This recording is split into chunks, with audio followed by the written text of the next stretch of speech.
So hello everyone, this video I am making for all the lovely CS aspirants. This is your CS Divya Agrawal ma'am from your MEPL.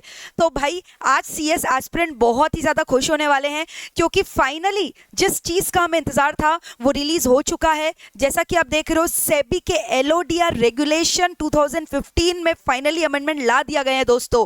तो जी हाँ, consultation paper बहुत दिन पहले release हुआ था, draft release हुआ था, but it was not finalised and finally जो है सेबी ने अमेंडमेंट ले आया है। ठीक है, LODR रेगुलेशन 2015 में। मैम ये क्या रेगुलेशन है? ये रेगुलेशन में अमेंडमेंट लाने की वजह से मैं आपको बता दूं CS का जो पावर है बहुत बढ़ जाने वाला है। And let me tell you guys कि जिस तरह से एक चार्टर्ड अकाउंटेंट को अपॉइंटमेंट रीअपॉइंटमेंट का पावर शेयर होल्डर्स के हाथों में दिया जाता है, वही सेम पावर अब CS के लिए भी होने वाला है। दो CS who are going to do the secretarial audit of the company. ठीक है, तो इसको मैं डिटेल में आइए अभी आपको बताने वाली हूं दोस्तों। तो भाई ये रेगुलेशन क्या है, आइए देखते हैं क्या हमारे लिए इतना इंपॉर्टेंट है और किस बात का जो है हमें खुशी मनाना चाहिए। आइए मैं आपको दिखाती हूं दोस्तों। ठीक है, तो जैसा कि आप देख रहे हो सेबी का जो रेगुलेशन है, ठीक है, उसमें रेगुलेशन 24A में क्लियरली यू कैन सी जो सेक्रेटरियल ऑडिटर होते हैं he can only be a CS in practice. Ma'am secretarial audit होता क्या है? सेक्रेटरियल ऑडिट का मतलब क्या होता है? एक CS इन प्रैक्टिस इंश्योर करता है, चेक करता है क्या कंपनी ने अपने कंप्लायंसेस सही ढंग से किए हैं कि नहीं, उसको सर्टिफाई करता है एक CS इन प्रैक्टिस।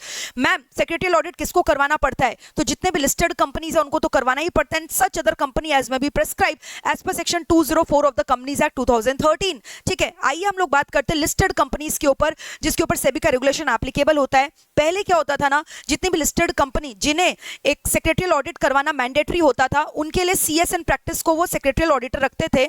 लेकिन ये जो सेक्रेटरियल ऑडिटर था इसको अपॉइंटमेंट करने का पावर BOD के हाथ में पहले हुआ करता था, विच मीन्स कि फेयर इंडिपेंडेंटली सेक्रेटरियल ऑडिट करना मुश्किल हो जाता था CS प्रोफेशनल्स के हाथ में। क्योंकि आप समझो यार, जो बंदा आपको अपॉइंट कर रहा है वही आपको पूछ रहा है कि बताओ कि मैंने जो कंप्लायंसेस है सही ढंग से किया है कि नहीं, सर्टिफाई करो मुझे। ये तो वही बात हो गया कि मैंने आपको बोला कि आप ही जो है अपना आंसर शीट चेक कर लो और आप ही आंसर लिख लो। तो कभी भी आप अनबायसली मतलब कैसे इंडिपेंडेंट ओपिनियन एक्सप्रेस कर सकते थे? तो वही चीज यहाँ पे होता था कि एक ऑब्लिगेशन रहता था, ठीक है, जिसकी वजह से मतलब आई एम नॉट सेइंग कि मतलब वो इंडिपेंडेंटली रिपोर्ट नहीं देते थे, बट हो सकता है कि उनका इंडिपेंडेंस कहीं ना कहीं जाकर इफेक्ट हो जाता था क्योंकि power to appoint and remove the secretarial auditor was in the hands of the board of director. लेकिन अब ये पावर को चेंज कर दिया है भाई। अब जो है अपॉइंटमेंट का पावर एक सेक्रेटरियल ऑडिटर का किसके हाथ में दे दिया बताओ? शेयर होल्डर्स के हाथ में दे दिया गया है दोस्तों। तो BOD is only going to recommend and final approval कौन करेगा बताओ? शेयर होल्डर्स करेंगे in the annual general meeting. यानी अब कंपनी का मालिक जो है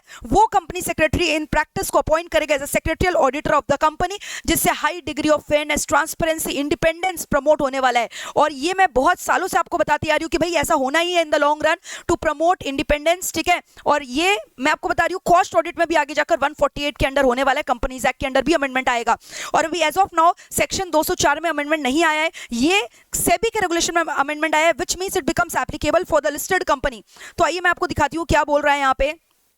सेक्रेटरियल ऑडिटर का मतलब होता है CS इन प्रैक्टिस। ठीक है, फिर इसके बाद अब क्या बोल रहा है देखिए यहाँ पे ध्यान से कि जो सेक्रेटरियल ऑडिटर है उसको अपॉइंट करने का पावर किसके हाथ में दे दिया गया है। I will just show you. देखिए क्लियरली पढ़िए यहाँ पे क्या लिखा हुआ है। On the basis of the recommendation of the BOD, यानी बोर्ड ऑफ डायरेक्टर्स रिकमेंड करेंगे सिर्फ a listed entity shall appoint और reappoint individual as a secretarial auditor for not more than 1 term of 5 consecutive year और secretarial audit firm as secretarial auditor for not more than 2 term of 5 consecutive year with the approval of its shareholder in the general meeting दोस्तों, which makes it very clear कि अब जो है secretarial auditor को appoint करने का power share holder के हाथ में दे दिया गया है। एंड ऑल्सो ये 5 years का टेन्योर से आपको ये समझ में आ रहा है कि जो रोटेशन ऑफ ऑडिटर का प्रोविजन एक चार्टर्ड अकाउंटेंट के लिए, एक स्टैट ऑडिट के लिए मैंडेटरी होता है, वही रोटेशन ऑफ ऑडिटर का प्रोविजन एक CS के लिए भी ला दिया गया है, सेक्रेटरियल ऑडिटर के लिए भी ला दिया गया है। रोटेशन ऑफ ऑडिटर का प्रोविजन का मतलब क्या है दोस्तों? अगेन इंडिपेंडेंस को प्रमोट करने के लिए कॉन्सेप्ट को लाया गया है, विच सेज कि अगर लगातार एक इंडिविजुअल को तुमने सेक्रेटरियल ऑडिटर रखा है लगातार 5 साल के लिए, उसके बाद आपको उसको चेंज करना पड़ेगा, रोटेशन का प्रोविजन अप्लाई होगा। बिकॉज अगर एक इंसान ज्यादा समय तक अगर कंपनी के संग समय व्यतीत करेगा तो हो सकता है वो बायसनेस आ जाएगा, फेयरनेस नहीं रहेगा। तो एक इंसान मैक्सिमम 5 years के लिए जो है ऑडिट कर सकता है सेक्रेटरियल ऑडिट, उसके बाद you have to do the rotation. और अगर मैं मैं बात करूं ऑडिट फर्म का, सेक्रेटरियल ऑडिट अगर फर्म है, सो ही it is allowed for maximum 2 terms and each term comprising of 5 years, यानी मैक्सिमम 10 साल के लिए ऑडिट फर्म से आप सेक्रेटरियल ऑडिट करवा सकते हो। लेकिन अगर आपने इंडिविजुअल को सेक्रेटरियल ऑडिट रखा है, जो कि एक सीएस इन प्रैक्टिस होता है, उसको मैक्सिमम 1 टर्म के लिए रख सकते हो और 1 टर्म में 5 ईयर्स होते हैं। तो मैम इसका क्या ये मतलब है कि अगर एक बंदे को हमने 5 साल लगातार कंप्लायंस ऑडिट करवा लिया, सेक्रेटरियल ऑडिट करवा लिया, तो फ्यूचर में वो उस कंपनी का, लिस्टेड एंटिटी का कभी भी ऑडिट नहीं कर सकता? कर सकता है after observing a cooling period of 5 years. तो चाहे तुम ऑडिट फर्म को रखो चाहे इंडिविजुअल को रखो, दोनों में ही कूलिंग पीरियड 5 साल का जो है अट्रैक्ट होता है। तो ये बहुत बड़ा अमेंडमेंट है दोस्तों, बहुत जबरदस्त जो है इनिशिएटिव लिया है सेबी ने। लेकिन अभी प्रॉब्लम ये है कि सेक्शन 204 में ये बात बोला गया है कि अपॉइंटमेंट जो है वो कौन करता है, मुझे बताओ? बीओडी करता है, ठीक है। लेकिन और सेक्शन 204 क्या बोलता है कि सेक्रेटरियल ऑडिट किसको करवाना पड़ता है, वो मैं आपको दिखाती हूँ, लिस्टेड कंपनीज के ऊपर, ठीक है। Section 204 of the companies act, every listed company and such other class of company as may be prescribe. तो एज में बी प्रिस्क्राइब में आइए देखते हैं कौन कौन आता है। एज में बी प्रिस्क्राइब में कौन आता है? एवरी पब्लिक कंपनी जिसका पेड अप शेयर कैपिटल कम से कम 50 करोड़ का है, या ऐसा पब्लिक कंपनी जिसका टर्नओवर कम से कम 250 करोड़ का है, या कोई भी कंपनी, इवन प्राइवेट कंपनी भी हो सकता है, जिसका लोन बोरोइंग जो है from financial institution is outstanding 100 crore rupees का या उससे ज्यादा का।